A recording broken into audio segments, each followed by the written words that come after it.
In this episode of Falmouth in Focus, we'll cheer on the participants of the annual Wounded Warrior Soldier Ride, hear an update on the Nobska's Keeper's House renovation project, and get Troy's take on the new upgrades to the Highfield Theatre.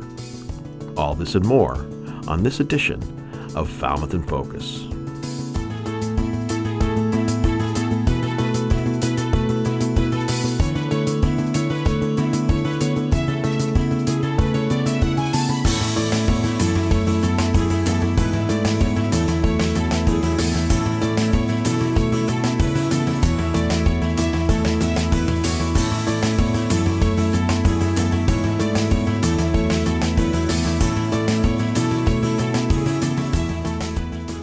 Hello and welcome to Falmouth in Focus, FCTV's current affairs program.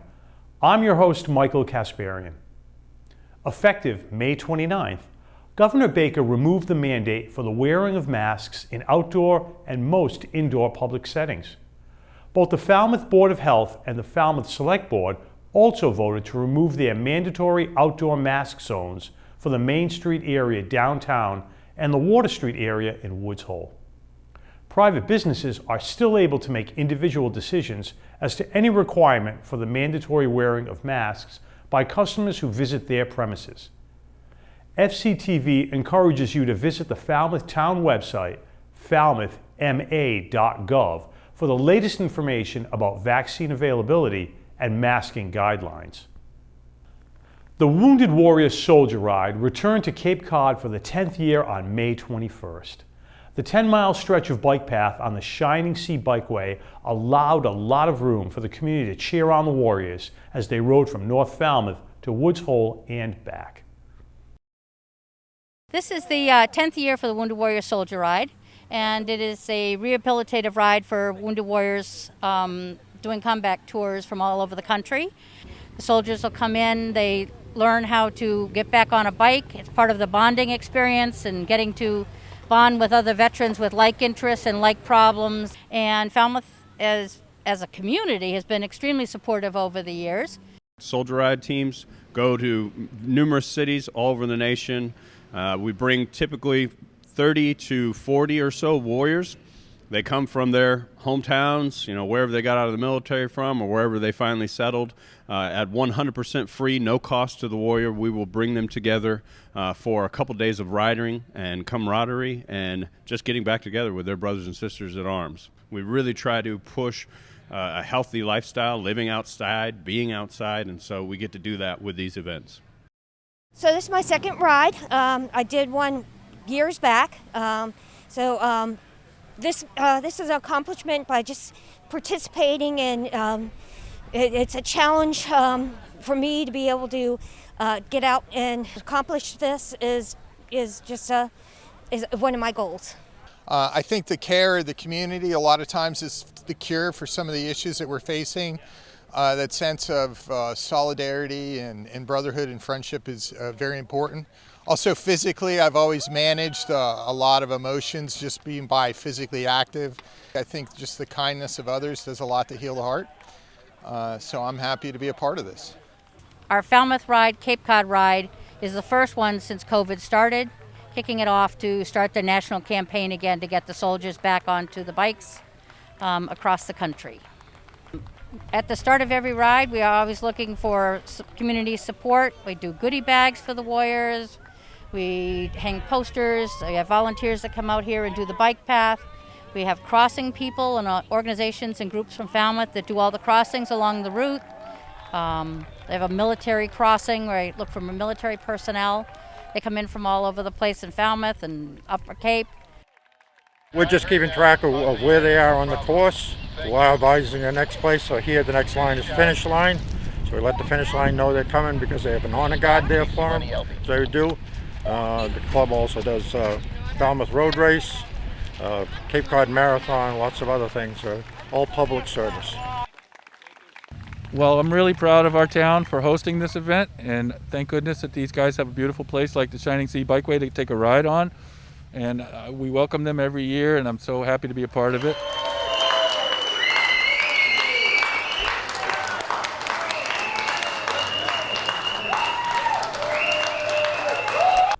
FCTV was honored to have our members staffing the crossing at Depot Avenue in Falmouth.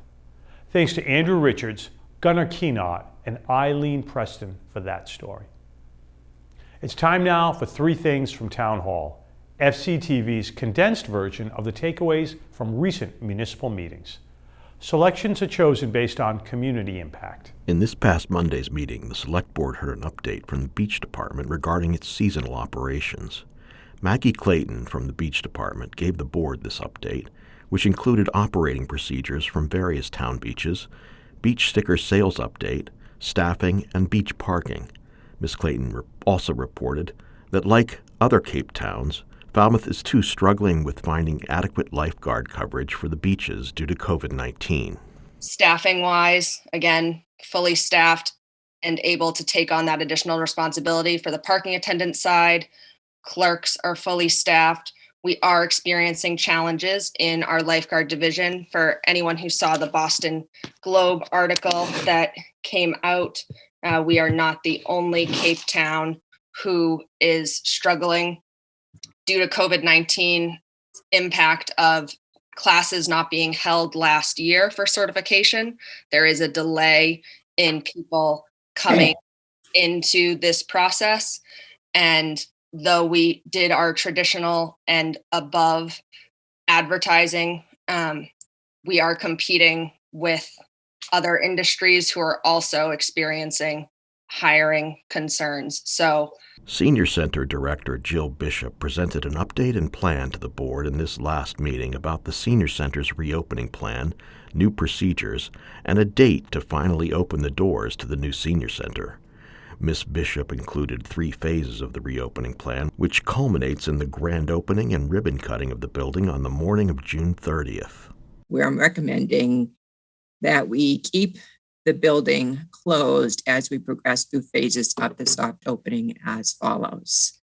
Phase 1 would be June 7th through the 18th. That would allow us to bring in our staff, our volunteers, our instructors, our program group leaders, and we'll go through an orientation, a training, and some small group tours. Phase 2 would be June 21 through July 2nd, and that would allow Falmouth residents age 60 and up for the opportunity to do the early enrollment with us and do a tour of the facility. And we would do that on a scheduled basis by calling the Senior Center. Phase 3 would allow us on June 30th at 10 a.m. to have a ribbon cutting ceremony to officially open this beautiful new Senior Center that would take place outside at the 780 Main Street location. The Transportation Management Committee presented to the board their findings for the Downtown Parking and Access Survey, along with their recommendations for the board to consider. The report overviewed some results of the survey, which asked why people avoid downtown. Respondents' claims included issues of downtown parking, traffic congestion, parallel parking, and that it is not bike-friendly. The report also included a variety of recommendations to improve traffic and parking downtown, some of which included better signage, improved enforcement, and enlist nearby parking lots for use in off hours. But then there's another whole category of signage, kind of the wayfinding, aim more at tourists, like maybe on the bike path saying, a 5-minute ride to great restaurants and shops, or, a 2-minute walk to blah, blah, the library. And that is going to require more thought, more design, more really consideration. And we're a little bit looking for your guidance on that, but our thought was to kind of create a subcommittee that would have, potentially sign committee people, some of us, maybe bike committee people, and have input from the public to really think about that and kind of aim later for that, but to definitely start that process now. To see the meetings in their entirety, check out Government Channel 15's program schedule at fctv.org. It's now time for our calendar segment. At the Cahoon Museum of American Art on June 19th, join them for a gallery tour of the Ethan Murrow The Greenhouse exhibit, a 75-foot gallery wall drawing that took 4 artists over a week to create. The event begins at 1 p.m. Go to cahoonmuseum.org to register.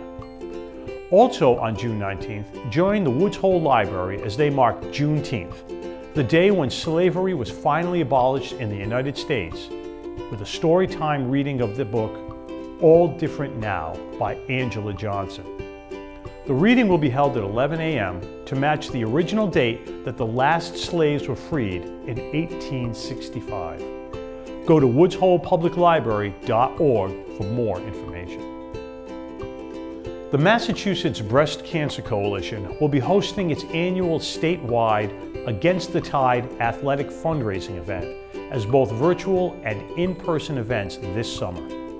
June 20th begins the 7-day participation window to support their organization through swimming, running, paddleboarding, and kayaking. Go to mbcc.org/swim for registration information.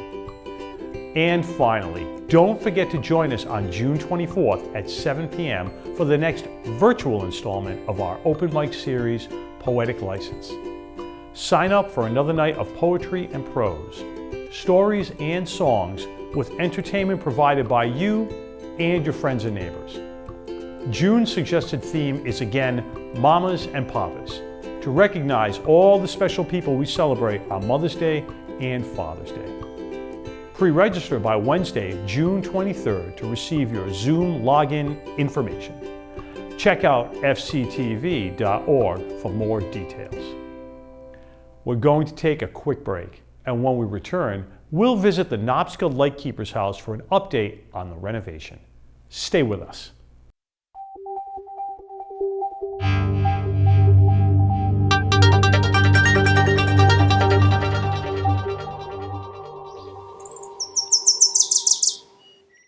Welcome back. 5 years ago, the Friends of Nobska Light entered a contract with the town of Falmouth and the United States Coast Guard to save Nobska and implement a master plan ensuring community access to this iconic structure. Since then, the lighthouse tower has been completely restored and the work to renovate the keeper's house is well underway, although delayed somewhat because of the pandemic. FCTV stopped by to get an update on the project. Hi, I'm Kathy Walrath, President of the Friends of Nobska Light. I'm honored to be with you here today at Nobska to share with you our accomplishments and some of our challenges that we faced over the past 12 months. We are here inside the Keeper's House at Nobska, which has been the primary focus of the work we've done over the past 12 months. We began 2020 confident that we would be able to finish all of the work here inside the Keeper's House, as well as the site work behind me. When none of us could ever have predicted the events that happened over the past year. Early in the spring of 2020, together with our board and our advisory board, we completely revised both our operation and project budget. We worked with our contractor, our architect, and our facilities committee to come up with a timeline and a plan to keep this project moving forward. The focus of that plan was the safety of the contractors on site and all of our volunteers engaged with us here at the Friends of Nobska Light. And we paused asking for any donations, knowing that many were suffering and adjusting just as we were. Here I stand in this wonderful space at Nobska, hopeful that we'll be able to open her up to the community sometime in 2022. But there's much work to still be done before we can open these doors. The outstanding renovation items here inside the house include installing hardwood flooring and the final painting. The plan for the flooring includes using hardwood that is of the same historical time frame as those floors that are up here on the second floor of both of these houses. We will start that process as soon as the contracts are finalized. We continue to stand behind our goal to make this building accessible to all. In order to do that, we have to do significant grading of the site and install an appropriate pathway that will allow those with special needs to go from parking to the front door.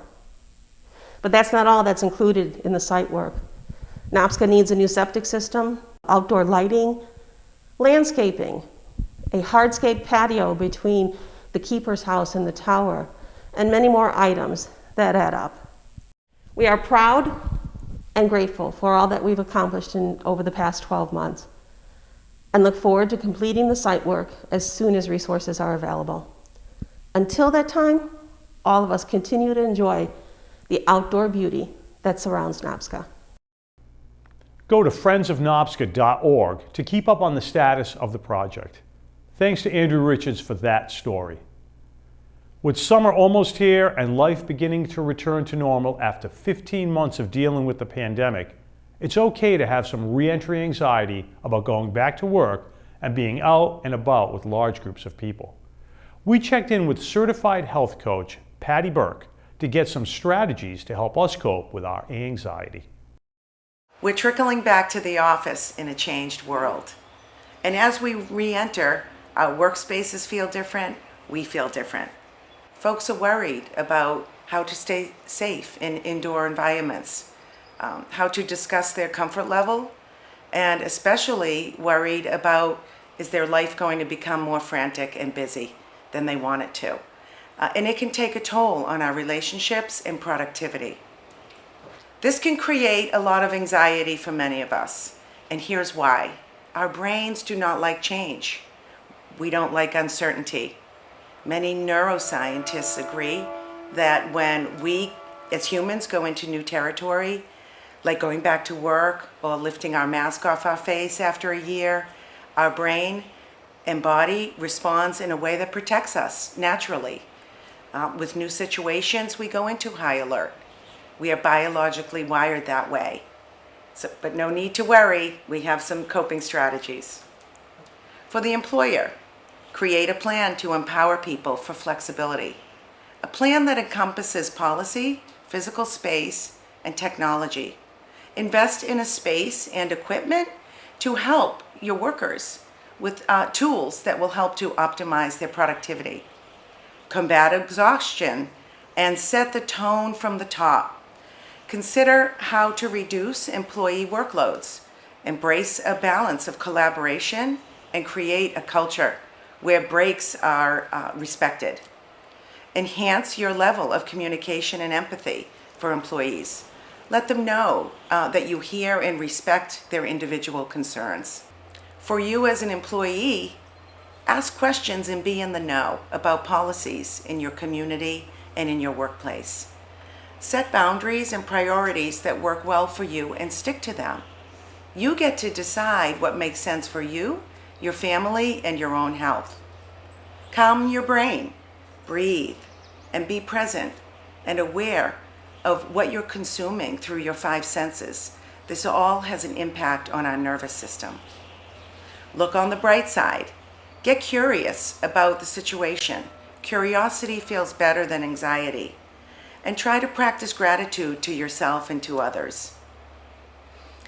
Don't let life get too hectic again. Set boundaries, limits, and priorities in accordance with what works best for you and your lifestyle and for what's important to you in your life. So the bottom line is you get to decide what works best for you. The power of choice is huge in both our mental and physical health. The biggest piece of advice that I give my clients to help them achieve long-term healthy habits is to build self-awareness and become fully present. This allows you to choose coping strategies that work best for you in your life. Thanks to Andrew Richards for bringing us that information. As the state reopens, many organizations are beginning to go forward with their major events where possible. We spoke with ArtsFalmouth President Marilyn Rowland about her organization's event, the Woods Hole Trad Stroll, to see what viewers can expect. So coming around to Woods Hole Trad Stroll this year, we decided we wanted to not only do a regular Woods Hole Trad Stroll, but really add to it and reach out and get some audiences and performers that we haven't had in the past. So we have about 16 performers. I think about a dozen of those are musical performances, and others have to do with inclusion in the arts, including people with intellectual disabilities, with Down syndrome, with autism, and people of color. And so that's been our focus this year, and we have some really good talks about that because you cannot just say everybody's welcome. You have to do something to bring people in and to give them activities. And so we've been really successful in doing that, and that brings us to collaboration, which is so important to Arts Falmouth. I am right now at the Falmouth Arts Center, where we just had a concert, and Falmouth Arts Center gave us the use of their property, and they had it as a concert, a small concert with a small audience, and that was terrific. You can watch these events on all different levels, just for the pure enjoyment of the music, to see what local talent we have, and we have really a wonderful array of talent to enjoy all those different traditions. But also, from my point of view, I play the flute and the cello. I'm an amateur musician. I'm not great, but Arts Alive has, and to some extent, the Trad Stroll has always given me an opportunity to play. And I think that's what's really important. Besides the people who perform professionally, it also gives us amateurs an opportunity to come forth and join and be part of the musical scene here in Falmouth. And we're including art also in this event. And so we're trying to incorporate all the arts, the performing, literary, and visual arts, into each event that we do, not just into Arts Alive. And I'm hoping that we will also be interviewing someone about a book that he wrote and things like that. So we have a huge array of things to do. And if you go to artsfalmouth.org, you should see a list of those performances. It may be updated as we move along, but right now there's a list online. You can catch this year's virtual Trad Stroll on Saturday nights at 7 p.m. or Sundays at 3 p.m. on FCTV Channel 13 from June 12th to July 11th. Thanks to Alan Russell for that piece. We're going to take a quick break to hear about an adoptable cat from People for Cats, and we'll check in with a fundraiser for the Falmouth High School class of 2021 when we return. Stay with us. Binks is an adorable orange tabby domestic short-hair male. He's 9.5 years young and sports a bright, shiny orange tabby coat, accented with white on his face, bib, tummy, and paws. He's an absolute sweetheart who's friendly, gentle, and loves all the attention we give him. And please, don't tell him his age, because he definitely thinks he's younger. Binks's previous family's living circumstances changed, and he sadly came to PFC when they could not keep him. This boy does have a mild heart condition that is treated with medication which he readily takes. We do want Binks to be an only cat. He is super with children and is loving and playful. This mellow, yellow boy will make a lucky someone an excellent companion kitty. We are presently closed to the public and have been conducting adoptions by appointment only. Contact People for Cats at 508-540-5654 or email info@peopleforcats.org. Welcome back. The Falmouth High School staff put their faces on the line to help fundraise for the class of 2021. The top vote getters earned a few pies in the face and helped out the senior class. First of all, the senior class of 2021 would like to thank all of our volunteers for putting their face on the line for our cause. Thanks to these generous people, the senior class raised $221. Now it's time to enjoy the show. Mr. Mack is our top winner this year, raising $94. Mr. Dubuque has followed him, coming in second, raising $53, and Miss Peard came in third, raising $46. For all the smack that Mr. Mack has talked, here you go! Oh, he was a big winner, so he got 3 pies. Wow.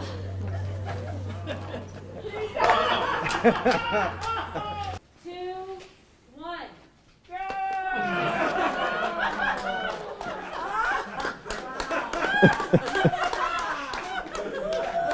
3, 2, 1.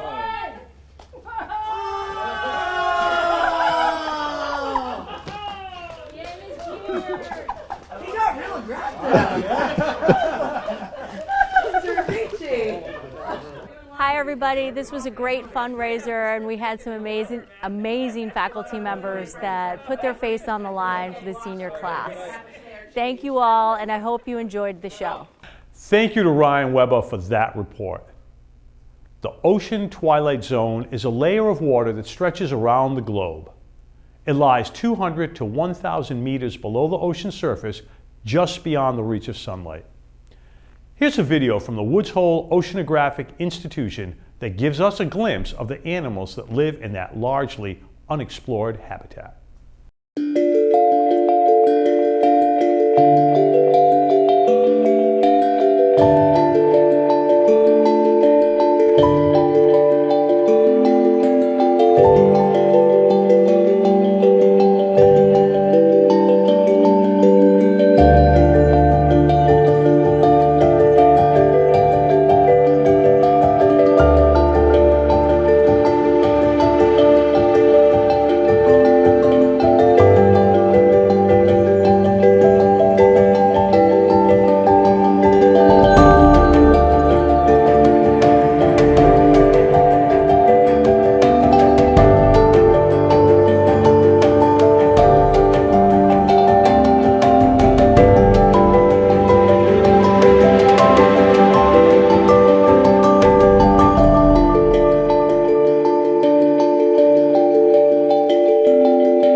Thanks to WHOI for submitting that segment.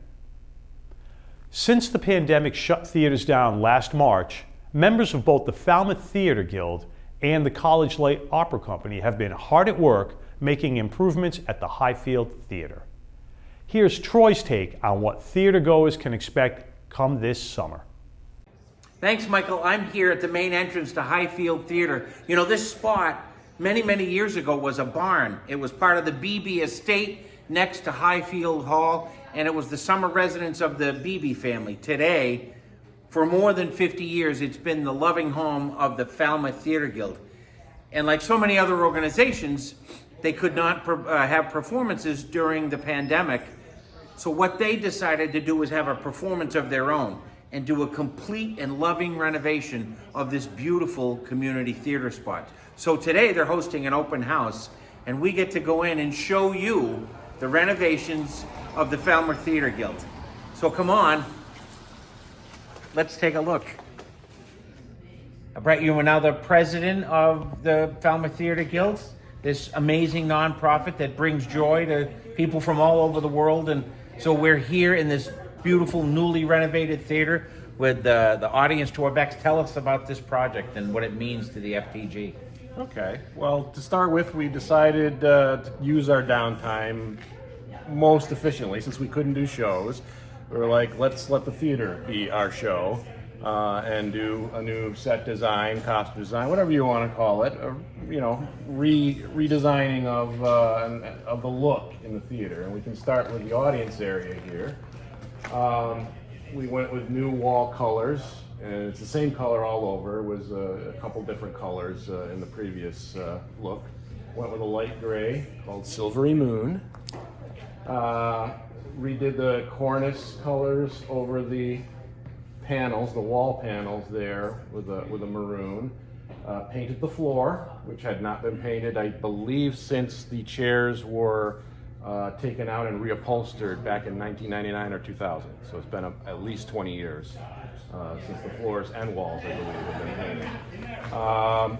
So that's done. We have the carpets cleaned. The pit area here, the new tech director for College Light Opera Company, Kristen Knutson, created a removable pit rail here. So this can be removed now, and it's faced with a Luan plywood panel that's painted black, so we don't have to cover that with a black curtain anymore. Now we'll take a look at the dressing room renovations. Follow me.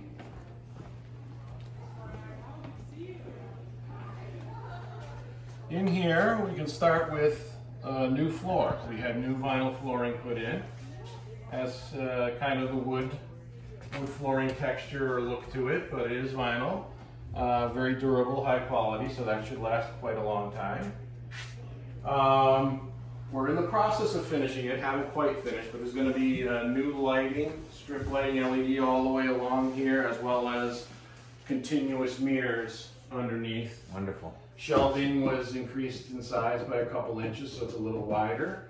And new Formica added to the countertops. So people understand the room that we're in right now is just backstage, and this is actually where people do costume changes and get ready to Yes. go in and go out. So in fact, if she pans over, you can see all the way over to the side audience. That's the stage door where the audience or the cast members come in. That's the stage.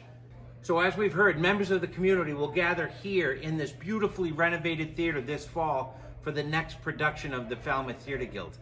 And you know, this renovation isn't just about painting the walls and all of the amazing renovations they've done, but it's about continuing that family legacy, that experience that generations of Falmouthites can enjoy here in the Highfield Theatre and on the Kitty Baker stage behind me. So as we've heard from people who've been involved for a few years or a few decades, the Falmouth Theatre Guild is so much more than acting and singing and playing music. It's about creating memories and creating bonds that last generations. So I'll be here when the curtain opens on the next show, and we're really glad that we could show this tradition for you today, this shining tile in the mosaic that is Falmouth.